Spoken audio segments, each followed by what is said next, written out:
In this video, I'd like to talk about something extremely interesting, and it's about the fault or the imperfection of our medical system at this point in time. So essentially, what's happening is we literally treat everyone the same, giving them a certain pill, for example, Aricept or Memantine for Alzheimer's, for example, rather than treating the whole person, right?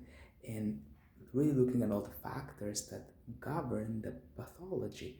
For example, if a person is progressing of Alzheimer's disease, just simply looking at the ApoE4 gene, if they have two copies, that can increase your risk by up to 90%.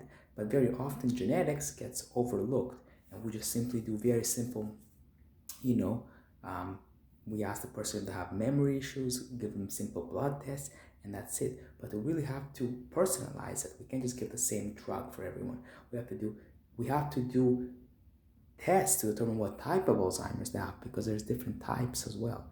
And we can determine that using hormonal testing and using genetic markers, and then also looking at their metabolic and biochemical profiles.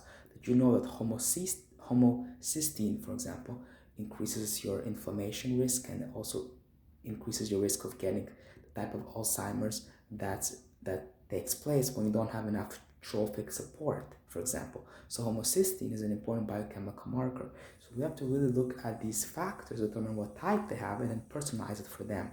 For example, if a person's Alzheimer's is metabolic in nature, and if it's due to insulin resistance, then of course reducing refined carbs is a good option. Versus if it's due to mercury poisoning or heavy metals, well then we want to reduce toxin exposure and get rid of these toxins from the person's body.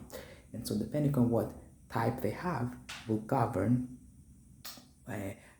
what type of strategies. If for example it's type 1 Alzheimer's, by as Dale Bredesen classifies it, that's an inflammatory type of Alzheimer's disease. So then you'd want to eat an anti-inflammatory diet rich in fatty fish, herbs, berries, etc.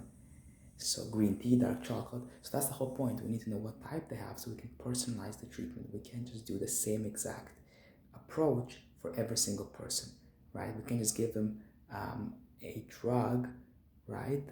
Like Aricept that works on cholinergic receptors. Well, that's only one factor that leads to beta amyloid accumulation and Alzheimer's disease.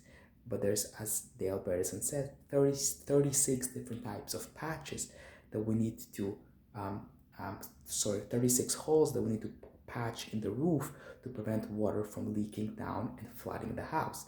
We can't just focus on the cholinergic and increasing cholinergic stimulation in the brain. We also need to focus on the other 35 factors, such as reducing inflammation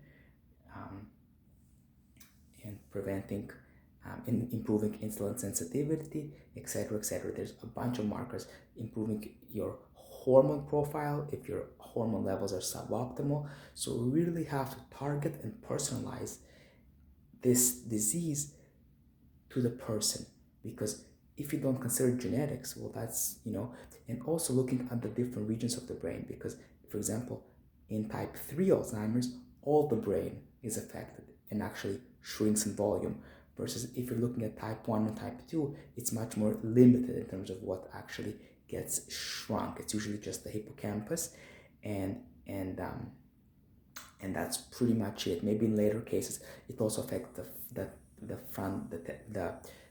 frontal temporal and parietal lobes, but in type 3, all the brain areas gets affected. So really personalizing the treatment for the type that you have and addressing the risk factors that individual has.